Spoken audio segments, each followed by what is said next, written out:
तो hello guys, आज के इस वीडियो में हम सोलो लेवलिंग सीजन 3 का एपिसोड 5 कवर करने वाले हैं। अगर आपने सीजन 3 का एपिसोड 1 से 4 तक अभी तक नहीं देखा है तो जाके पहले वो देख लो, मेरे चैनल के प्लेलिस्ट में मिल जाएगा या फिर वीडियो का लिंक आपको डिस्क्रिप्शन में भी मिल जाएगा। स्टार्ट करने से पहले आप लोग वीडियो को लाइक और सब्सक्राइब जरूर कर लो। सीजन 3 एपिसोड 5 स्टार्ट होता है और हम देखते हैं जिन्वो और आर्किटेक्चर का फाइट स्टार्ट होने वाला था, बट जिन्वो के सिस्टम से एक नोटिफिकेशन आ जाता है कि तुम्हारा हार्ट स्टॉप हो जाएगा अगर तुमने 10 मिनट के अंदर एनिमी को डिफीट नहीं किया तो। ये देख करके जिन्वो शॉक हो जाता है और आर्किटेक्चर से पूछता है आखिर कौन हो तुम, जिस पे आर्किटेक्चर बोलता है मैं तुम्हारे सिस्टम का क्रिएटर हूँ। अब इधर गेट के बाहर हमें जिनचुल दिखाई देता है जो कुछ बैकअप लेके आया होता है हंटर एसोसिएशन की तरफ से। उसे भी पता होता है कि अंदर ये लोग जिन्वो के सामने कोई काम के नहीं रहेंगे, फिर भी जस्ट इन केस बुला ही लिया था। जिनचुल जैसे ही गेट के पास जाता है उसे एक स्ट्रॉन्ग ऑरा फील होता है। वो समझ जाता है कि ये रेड उसके बस की बात नहीं है। वो तुरंत वहाँ खड़े एक हंटर को बोलता है कि पास में जो भी गिल्ड है उनको कांटेक्ट करने को। वो हंटर बताता है कि यहाँ पास में ही एक दूसरा गेट खुला है जिसमें हंटर गिल्ड वाले जाने की तैयारी कर रहे हैं, मतलब जोंगिन और चाहिन का गिल्ड। जिनचुल तुरंत उन्हें कांटेक्ट करने के लिए बोलता है कि ये एक इमरजेंसी सिचुएशन है तो उनको वो डंजन छोड़ के यहाँ आना होगा। अब अंदर हमें फिर से जिन्वो दिखाई देता है जिसकी फाइट स्टार्ट हो गया था, बट इस बार उसका ओपोनेंट काफी ज्यादा स्ट्रांग होता है। वो अचानक से जिन्वो के सामने आ जाता है। ये सब इतना फास्ट होता है कि जिन्वो भी नोटिस नहीं कर पाता। उसके बाद आर्किटेक्चर जिन्वो को एक जोर से पंच मारता है जिससे जिन्वो काफी दूर जाके गिरता है, और इससे पहले कि वो उठ पाता आर्किटेक्चर फिर से जिन्वो के पास आ जाता है और इस बार दोनों हाथों से पंच करने वाला होता है। जिन्वो जैसे तैसे बचने की कोशिश करता है बट उसके पास इनफ टाइम नहीं होता, बट वो किसी तरह से लास्ट मोमेंट पे उसके दोनों हाथों को रोक लेता है। ये देख करके आर्किटेक्चर भी सरप्राइज हो जाता है और बोलता है वाह क्या बात है, तुम तो मेरे से ज्यादा स्ट्रांग निकले, और अपने तीसरे हाथ से उस पे पंच मार देता है क्योंकि उसके पास 8 हाथ होते हैं। बट जिन्वो भी इस बार रेडी था। वो पंच खाने के बाद भी इस बार अपनी जगह से बिल्कुल नहीं हिला और एक जोर से काउंटर पंच आर्किटेक्चर को मारता है जिससे आर्किटेक्चर भी काफी दूर चला जाता है, बट वो खुद को संभाल लेता है और बोलता है किसने सोचा था कि एक इंसान से फाइट करना इतना इंटरेस्टिंग होगा। जिन्वो भी इधर मन में सोच रहा होता है कि ये बाकी ओपोनेंट के कंपेयर में काफी स्ट्रांग है, बट मैं ये कर सकता हूँ। फिर वो आर्किटेक्चर से बोलता है तुमने अब तक मेरे सवालों का जवाब नहीं दिया कि आखिर तुमने ये सिस्टम क्यों डिजाइन किया और मुझे ही क्यों चूज किया प्लेयर के लिए। आर्किटेक्चर बोलता है कि मैं समझ सकता हूँ कि तुम्हारे पास बहुत सारे सवाल हैं और तुम सोच रहे होगे कि मुझे मार दोगे तो कभी जवाब नहीं मिलेगा। तो मैं बता दूं कि ये मैटर नहीं करता है कि तुम मुझे मारते हो या नहीं, तुम्हें तुम्हारे सवालों का जवाब हर हाल में मिल जाएगा, ये पहले से ही डिसाइड है। इसके बाद जिन्वो देखता है कि क्लोज रेंज में फाइट करना डिसएडवांटेज हो रहा है तो वो अपनी रूलर अथॉरिटी का यूज करके लॉन्ग रेंज अटैक करता है। बट आर्किटेक्चर भी सेम अटैक जिन्वो पे करता है, मतलब जो अटैक जिन्वो कर सकता है वो सब अटैक आर्किटेक्चर भी कर सकता था क्योंकि ऑफ कोर्स उसने ही उसका सिस्टम डिजाइन किया था और स्किल दिया था। जिन्वो समझ जाता है कि लॉन्ग रेंज अटैक भी बेकार है। जिन्वो फिर से पूछता है कि आखिर तुम मुझे इस तरह की पावर कैसे दे सकते हो और मुझे ही क्यों चूज किया गया। तो आर्किटेक्चर बोलता है सच तो ये है कि मैंने तुम्हें चूज नहीं किया है बल्कि इसका अपोजिट है, मैं तो एक सिंपल सा डिजाइनर हूँ तुम्हारे सिस्टम का। जिन्वो देखता है कि अब सिर्फ 6 मिनट 19 सेकंड बचे हैं तो अब ज्यादा टाइम नहीं है, इसीलिए क्लोज रेंज अटैक करने के अलावा कोई ऑप्शन नहीं था। इधर आर्किटेक्चर भी अपने 8 हाथ में वेपन निकाल लेता है और जिन्वो पे अटैक कर देता है। जिन्वो जैसे तैसे डॉज कर रहा होता है बट एक टाइम के बाद वो नोटिस करता है कि उसका सेंस पहले से ज्यादा शार्प होने लगा है और वो उसके सारे अटैक को डायरेक्ट प्रिडिक्ट कर रहा है और इजिली डॉज कर पा रहा था, और तो और अब वो उसकी स्पीड को ही मैच करने लगा था। ये देख के आर्किटेक्चर भी शॉक हो जाता है, ये पॉसिबल नहीं हो सकता, ये मेरे अटैक कैसे डॉज कर सकता है और पहले से ज्यादा फास्ट कैसे हो गया अचानक से। इधर जिन्वो न सिर्फ डॉज कर पा रहा होता है बल्कि अटैक करना भी स्टार्ट कर देता है और आर्किटेक्चर का एक हाथ काट देता है अपने डैगर से। आर्किटेक्चर सोचता है अब समझ आ रहा है मुझे कि आखिर इसे ही क्यों चूज किया गया प्लेयर बनने के लिए। वो गुस्सा हो जाता है और बोलता है तुम सिर्फ एक मामूली से इंसान हो, तुम्हारी हिम्मत कैसे हुई।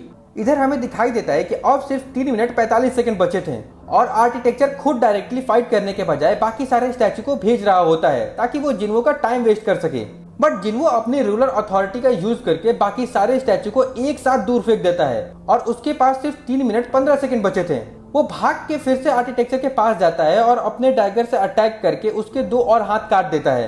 बट जब वो आर्किटेक्चर से फाइट करने में बिजी होता है तभी पीछे से एक सील्ड वाला स्टैचू आ जाता है और वो पीछे से अपने सील्ड से जिन्वो के शोल्डर पे अटैक कर देता है। जिन्वो तुरंत हवा में उड़ के अपने एल्बो से उसका सर क्रश कर देता है और तुरंत पीछे घूम के आर्किटेक्चर पे अटैक करके उसके 2 और हाथ काट देता है। लेकिन अब उसके पास सिर्फ 2 मिनट 13 सेकंड ही बचे होते हैं। बट जिन्वू यहाँ नहीं रुकता, वो आर्किटेक्चर को पंच मार के दूर फेंक देता है और उसके ऊपर चढ़ के अपना डैगर उसकी गर्दन पे रख देता है और बोलता है मैं जीत गया अब। जिसके बाद आर्किटेक्चर फाइनली बोलता है चलो मैं हार गया, टेस्ट खत्म हो गया अब। और रहा बात तुम्हारे सवालों का, तो उसका जवाब तुम्हारे ही अंदर है। और जिन्वू को एक नोटिफिकेशन आता है कि क्या आप अपनी मेमोरी में स्टोर किए गए डाटा को पुनः प्राप्त करना चाहेंगे। जिन्वू सोचता है तो इतने टाइम से मेरे मेमोरी में ही सारा डाटा स्टोर था। फिर उसके बाद वो उसको एक्सेप्ट कर लेता है। अब जैसे ही वो एक्सेप्ट करता है, उसका चारों तरफ काफी तेज रोशनी हो जाती है और वो एक अलग ही वर्ल्ड में चला जाता है, जहाँ उसको बहुत सारे मॉन्स्टर की आर्मी दिखती है। जितने भी तरह के मॉन्स्टर से उसने फाइट किया था आज तक, वो सब वहाँ होते हैं। जिन्वू देखता है कि वो लोग ऊपर आसमान की तरफ देख रहे होते हैं, तो जिन्वू भी ऊपर देखता है तो उसे पर्पल स्काई दिखाई देता है और ऊपर काफी सारे गेट्स खुले हुए होते हैं। ये देख करके जिन्वू शॉक हो जाता है। वो सोचता है अगर इतने सारे मॉन्स्टर एक साथ अर्थ पे आ गए तो ह्यूमैनिटी के पास कोई चांस ही नहीं है सर्वाइव करने का। लेकिन यहाँ उन मॉन्स्टर का ओपोनेंट ह्यूमन नहीं होते हैं। हमें दिखता है कि उस गेट से काफी सारे सिल्वर सोल्जर आने लगते हैं। हालांकि मॉन्स्टर के कंपैरिजन में उनकी संख्या कम होती है, बट वो मैटर नहीं करता क्योंकि वो लोग काफी ज्यादा स्ट्रांग होते हैं। उन दोनों के बीच में फाइट स्टार्ट हो जाती है और सिल्वर सोल्जर काफी इजीली सारे मॉन्स्टर को मार रहे होते हैं। वार स्टार्ट हुए कुछ ही समय हुआ होता है कि सिल्वर सोल्जर ने ऑलमोस्ट सारे मॉन्स्टर को मार दिया होता है। पूरा बैटलफील्ड में खून की नदियां बहने लगती है और चीखने चिल्लाने की आवाज गूंजने लगती है। बट तभी वहाँ कुछ अनएक्सपेक्टेड होता है। मॉन्स्टर के साइड से एक शैडो में एक सोल्जर निकल के आता है और अराइज बोलता है, जिसके बाद जितने भी मॉन्स्टर वहाँ मर गए थे वो सब फिर से जिंदा हो जाते हैं और उसकी आर्मी का पार्ट बन जाते हैं। ये देख के जिन्वू सोचता है ये तो मेरी पावर है, बट इतने सारे शैडो सोल्जर तो मैं भी एक्सट्रैक्ट नहीं कर सकता। जिसका मतलब था ये और कोई नहीं, शैडो मोनार्च था। और अब उसने सारे मरे हुए मॉन्स्टर को अपनी शैडो आर्मी में ऐड कर लिया था। जिसके बाद जो फाइट अभी तक सिल्वर आर्मी वन साइड जीत रही थी, वो अब इजीली हारने लगती है। शैडो मोनार्च और उसकी इमॉर्टल आर्मी ऑलमोस्ट सारे सिल्वर सोल्जर्स को मार देते हैं। वो लोग जीतने ही वाले होते हैं, तभी वहाँ फिर से कुछ अनएक्सपेक्टेड होता है। लेकिन अब सीन शिफ्ट हो जाता है और हमें डबल डंजन के गेट के बाहर जिनचुल दिखाई देता है, जो अपने साथ हंटर गिल्ड के मेंबर्स को भी लेके आया होता है। जोंगिन बाहर से ही बहुत स्ट्रॉन्ग मैजिक पावर सेंस कर रहा होता है। वो जिनचुल से पूछता है तुम श्योर हो ना कि जिन्वू यही है? जिनचुल बोलता है हाँ बिल्कुल।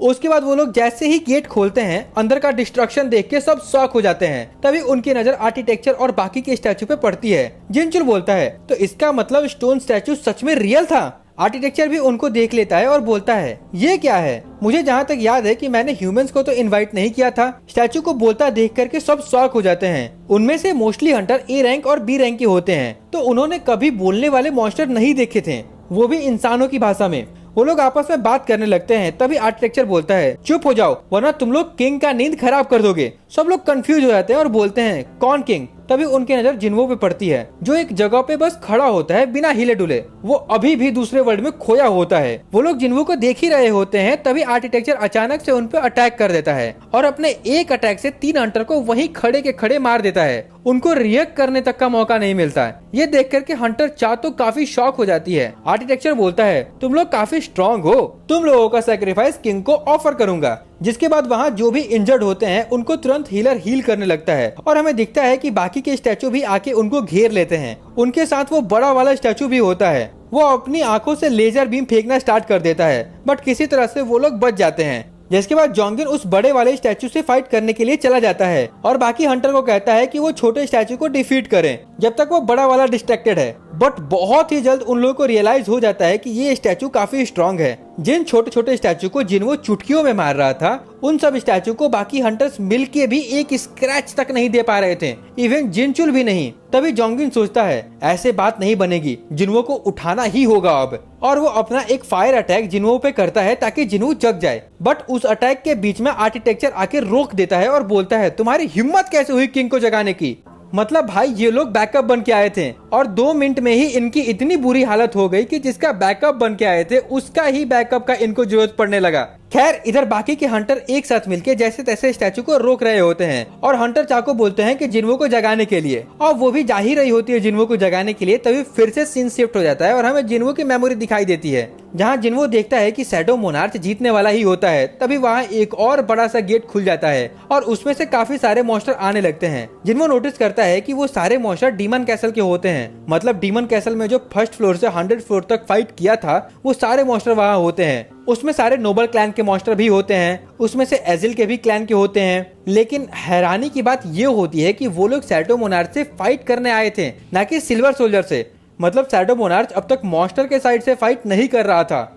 जिन्वो ये सब देख करके कंफ्यूज हो जाता है। बट इधर शैडो मोनार्च की आर्मी कुछ ही पल में उन सब मॉन्स्टर का सफाया कर देती है। उनकी तरफ से बस उनका एक लीडर बचता है, जो कि डीमन किंग बैरन होता है, जिससे जिन्वो ने फाइट किया था डीमन कैसल में। शैडो मोनार्च उसके तरफ बढ़ता है और बोलता है, तुमने मुझे बिट्रे क्यों किया? जिस पे बैरन बस हंसने लगता है और बोलता है, मुझे अफसोस है कि मैं तुम्हें मार नहीं पाया। ये सुन के शैडो मोनार्च उसका गला पकड़ के उठा लेता है और मारने ही वाला होता है, बट वो अचानक से उसे नीचे छोड़ देता है। तभी जिन्वो नोटिस करता है कि वो शैडो मोनार्च की बॉडी में है और उसे फील होता है कि अब उसके पास दो हर्ट हैं। मतलब एक हर्ट पहले से था और अब एक और ब्लैक हर्ट होता है, जो कि शैडो मोनार्च का था। इसके बाद उसे सिस्टम से नोटिफिकेशन आता है, मेमोरी अपडेट सक्सेसफुल हो गया। अब वापस हमें डंजन के अंदर दिखाई देता है, जहाँ हंटर चाह जिन्वो को जगाने जा रही होती है। लेकिन बीच में आर्किटेक्चर फिर से आ जाता है और बोलता है, मेरा प्लान बर्बाद करने की कोशिश मत करो तुम लोग। लेकिन चाह नहीं सुनती और अपना शॉट निकाल के अटैक कर देती है। आर्किटेक्चर भी अपना वेपन निकाल लेता है और उसके अटैक को डॉज कर देता है। फिर अपने दूसरे वेपन से चाह के हाथ को हल्का सा काट देता है। चाह ब्लीड वगैरह करने लगती है। इधर बाकी के हंटर का भी कुछ ऐसा ही हाल होता है। जो भी अटैक कर रहा होता है, उन सब के मूव्स को स्टैचू पहले ही प्रिडिक्ट कर लेते थे।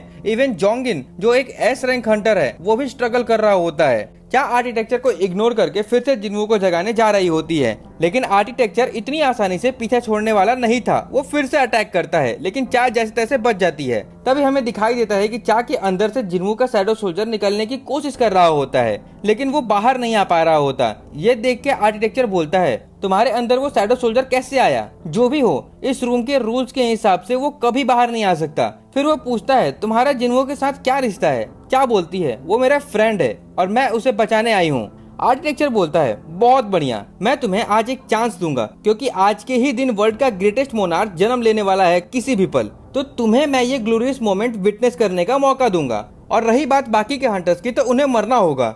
तभी पीछे से आवाज आती है, किसने कहा?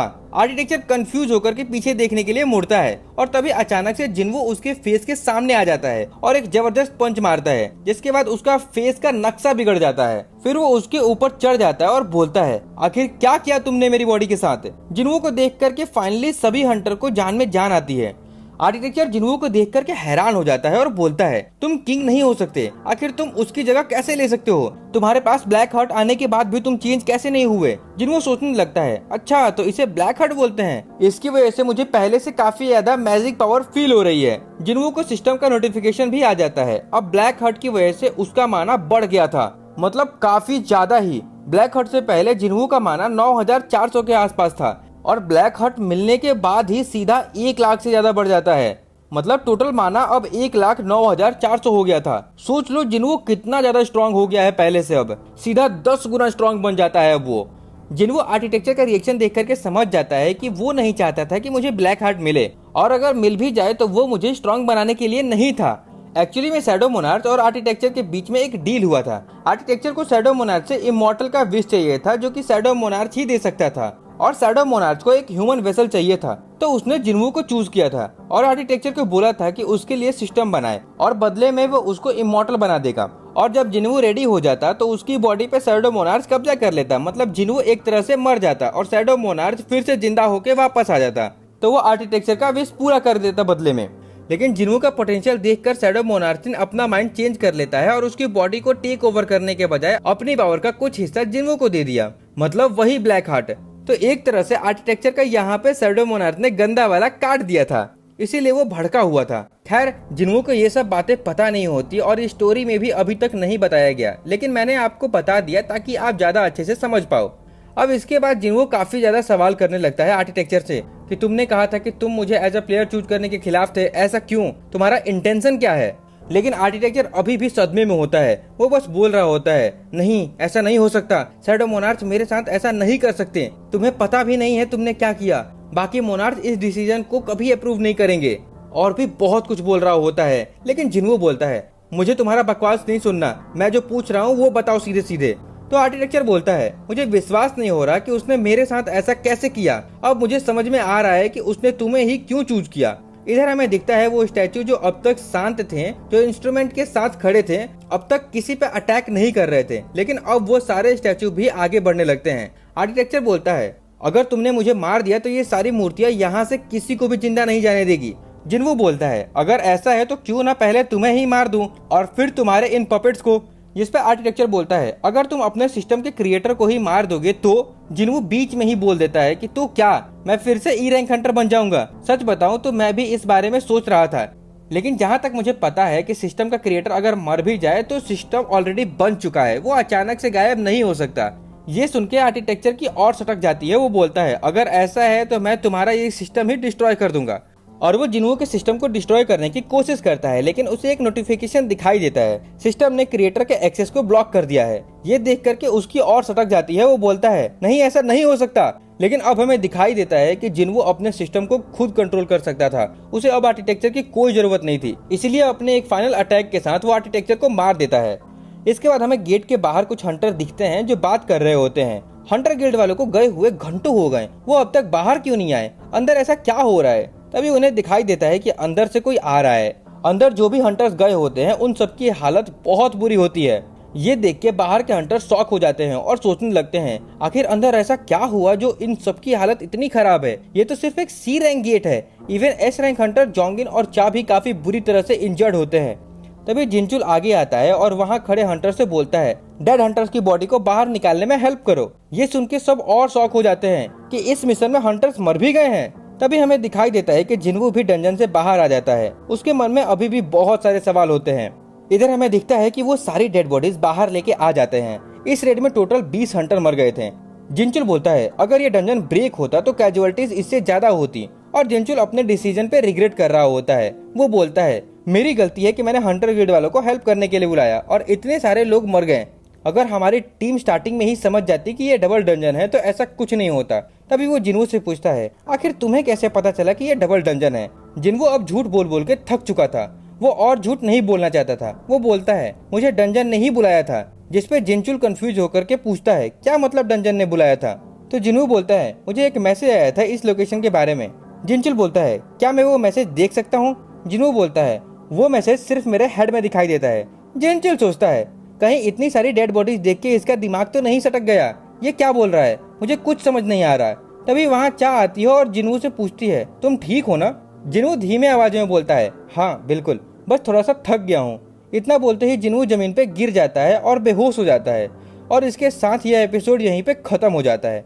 और अगर आप चाहते हो कि नेक्स्ट एपिसोड जल्द से जल्द ले आऊं तो इस वीडियो पे 2K लाइक और 200 कमेंट कंप्लीट कर दो, फिर मैं जल्दी से नेक्स्ट पार्ट ले आऊंगा। आप लोग इतना छोटा सा टारगेट भी कंप्लीट नहीं कर सकते और बोलते हो एपिसोड जल्दी लाओ, इसलिए सारे लोग आज लाइक कमेंट करके जाना।